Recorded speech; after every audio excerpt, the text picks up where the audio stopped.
From the devastated parents of a one-year-old boy who died after suspected opioid exposure at daycare. Good evening. Thanks for joining us tonight. I'm Jessica Moore. Tonight, 3 other children remain hospitalized, one of them in critical condition. Now the family of that one-year-old boy is overwhelmed with grief at the sudden death of their baby. CBS 2's Christy Kalishian has their story. This mom and dad with no more tears left to cry. Zoila Dominici and Otoniel Feliz grappling with the unimaginable loss of their son, the youngest of their 5 children, 1-year-old Nicholas Dominici. His mother telling us in Spanish, "He was so intelligent. He would repeat everything you would say to him. He had so much love. Everyone who knew him appreciated him, all of our neighbors."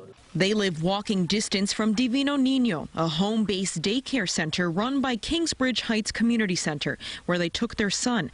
Calls came in Friday afternoon about an 8-month-old, a 1-year-old, and a 2-year-old under cardiac arrest.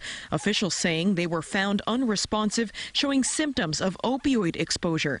Police sources confirm Narcan was used on them, but 1-year-old Nicholas did not survive.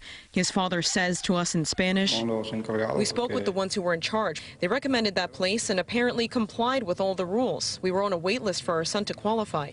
Apparently the place passed all inspections. Supposedly that apartment was only for daycares, but the rumor is, from what we have heard, they also rented rooms." The daycare center is registered under the city's Office of Children and Family Services and has only been open since this past January. It passed the surprise inspection as recent as a week prior, but during Friday's investigation, officials found a kilo press inside, which is used to distribute large amounts of drugs. We don't know what happened in this case, but what it tells us is that the overdose crisis affects all of us, which is why it's an all hands-on-deck public health moment. There's a real wake-up call for individuals who have opioids or fentanyl in their homes.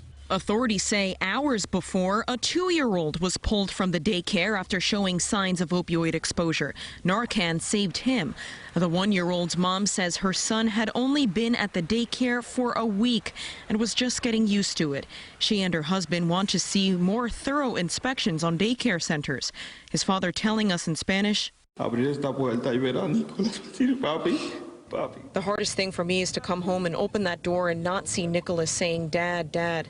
It is too hard. We can't because the irresponsibility of people that don't know. They don't know that playing with drugs and leaving them where kids can reach them is too dangerous. Look at what happened. If I had known, I wouldn't have taken him." The criminal investigation into the daycare center is ongoing. In the Kingsbridge Heights section of the Bronx, Christy Kalishian, CBS 2 News.